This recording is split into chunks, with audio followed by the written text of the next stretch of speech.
Hello बच्चों, कैसे हो? आज हम आपको ऑक्सीकरण, अपचयन और रेडॉक्स अभिक्रिया आपको पढ़ाएंगे। तो ऑक्सीकरण, सबसे पहले इसकी परिभाषा पढ़ते हैं। किसी तत्व से ऑक्सीजन का जुड़ना या हाइड्रोजन का अलग हटना ऑक्सीकरण कहलाता है। दो शब्द यहां पर इंपॉर्टेंट है, ऑक्सीजन और हाइड्रोजन।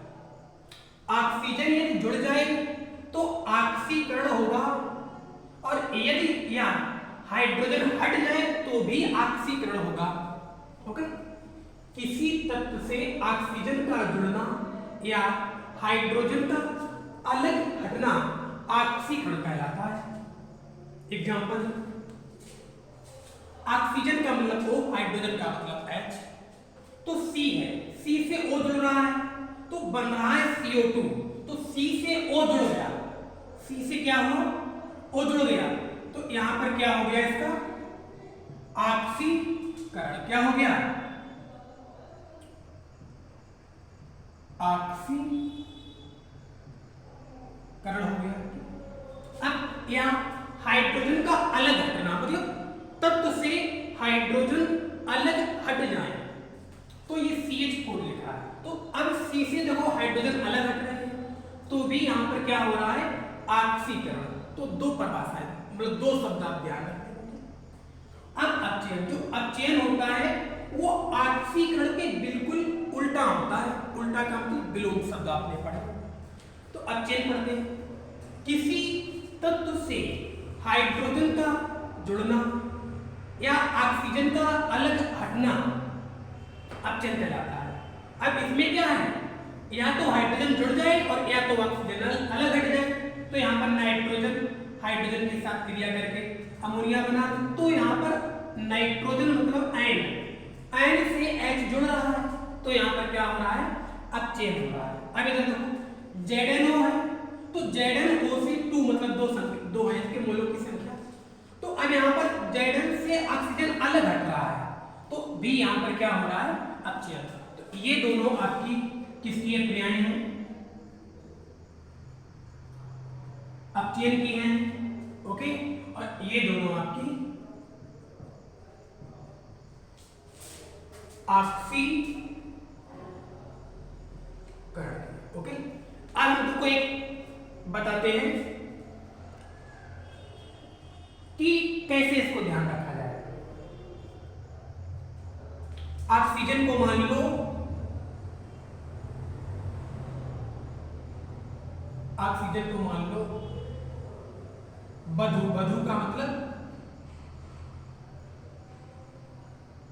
पत्नी, क्योंकि शादी होती है तो वर और वधु होती है, लड़का या लड़की है। ओ को क्या मान लो, ऑक्सीजन को लड़की। ठीक, तो शादी होना मतलब शादी अगर होगी तो दो लोग जुड़ेंगे, लड़का लड़की दोनों आपस में मिलेंगे, तो शादी का होना ऑक्सीकरण। और शादी के बाद कभी कभी तलाक भी हो जाती है। जब तलाक हो जाएगी तो लड़का और लड़की अलग अलग हो जाते हैं। तो तलाक का होना अपचयन और शादी का होना ऑक्सीकरण। ठीक, लेकिन यहाँ पे आपको ये ध्यान रखना पड़ेगा कि ऑक्सीजन को यहाँ पर हम लड़की मानते हैं। ओके, शादी होना ऑक्सीकरण, तलाक का होना अपचयन। ध्यान रख पाओ। ओके, ये आपको पेपर में नहीं लिखना कि शादी का होना ऑक्सीकरण और तलाक का होना अपचयन, नहीं, ये आप अपने माइंड में रख सकते हैं। ओके, नहीं तो आप यही ध्यान रख सकते हैं। तो ऑक्सीकरण और अपचयन आप समझ गए। अब हम आपको बताएंगे रेडॉक्स अभिक्रिया क्या होती है।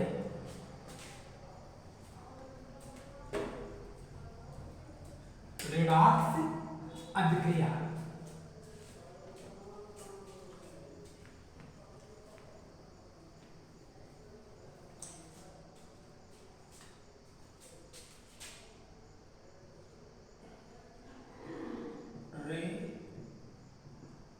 डॉक्स रेडॉक्स अभिक्रिया। रेडॉक्स अभिक्रिया क्या होती है? तो सिंपल सी परिभाषा है, जितनी भी रासायनिक पूर्ण अभिक्रियाएं होती हैं वो सभी रेडॉक्स अभिक्रिया ही होती है। तो इसकी परिभाषा है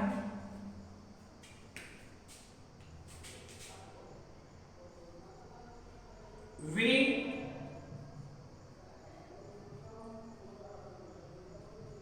अभिक्रियाएं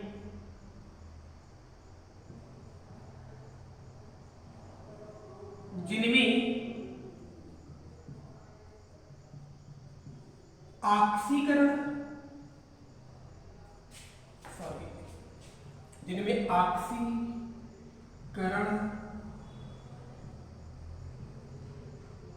एवं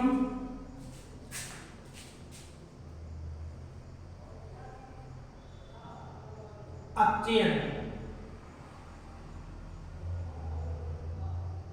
दोनों साथ साथ हो तो उस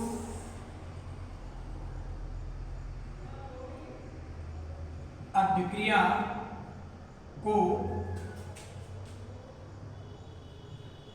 रेडॉक्स अभिक्रिया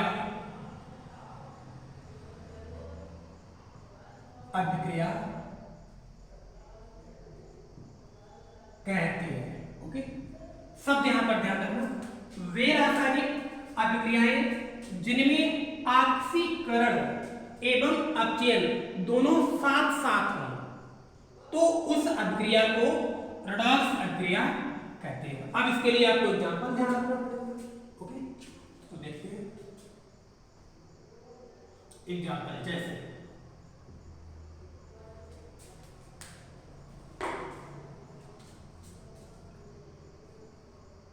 Zn प्लस H2O, तो चेन इधर बन जाएगा ZnO प्लस H2। तो अब यहां पर आपको ये ध्यान रखना पड़ेगा कि ऑक्सीकरण क्या होता है। अभी हमने बताया था ऑक्सीकरण का मतलब होता है ऑक्सीजन का जुड़ना, किसी तत्व से ऑक्सीजन का जुड़ना ऑक्सीकरण कहलाता है। अब यहां तो Zn था इधर, अब Zn से इधर ZnO बन गया, तो Zn में O जुड़ गया। जब Zn में O जुड़ गया है तो आपका क्या हो गया है, ऑक्सीकरण। क्या हुआ है, तो Zn से ZnO में क्या यहां पर प्रदर्शित कर रहा है, ऑक्सीकरण। तो यहां पर आप लिखेंगे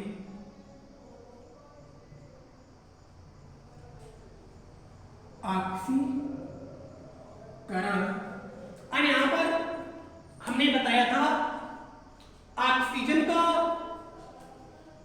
अलग हटना भी तो अपचयन होता है। तो अब देखो ये H2O है, तो H2O से O अलग हटना, देखो H2O से इधर आपका क्या बच रहा है, केवल H2 बच रहा है, हाइड्रोजन बच रहा है। तो ये इससे क्या चला गया, O चला गया है।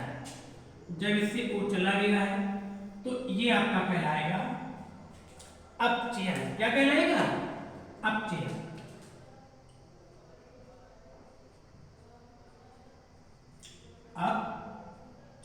सिंपल सी परिभाषा, वे क्रियाएं जिनमें ऑक्सीकरण एवं अपचयन दोनों साथ साथ हो तो उस अभिक्रिया को रेडॉक्स अभिक्रिया कहते हैं। तो ये आपका Zn से ZnO में ऑक्सीकरण हो रहा है और H2O से H2 में अपचयन हो रहा है, क्योंकि ऑक्सीजन आपका अलग हट रहा है। ओके, अब आप एक हम एग्जांपल लेते हैं शादी वाला, क्योंकि अभी हमने शादी वाला ही दिए था।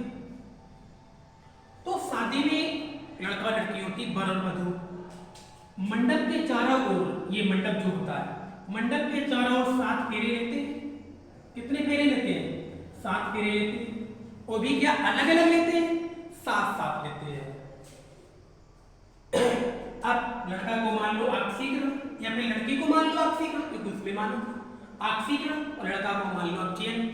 तो अब जो ये फेरे ले रहे हैं साथ साथ ले रहे हैं, तो शादी में जो 7 फेरे लिए जाते हैं वो साथ साथ लिए जाते हैं, तो वो भी एक ऑक्सीकरण की प्रक्रिया अपने मन में समझ सकते हैं लेकिन पेपर में लिख नहीं सकते हैं। ओके, तो एग्जामिनर क्या समझेगा कि शादी का ये 7 फेरों का ऑक्सीकरण से क्या संबंध, रिडॉक्स प्रक्रिया से क्या संबंध, आप समझ सकते हो। ओके, सिंपल सी परिभाषा है, इसे आप ध्यान रखना। धन्यवाद, अब मिलेंगे फिर अगले वीडियो में।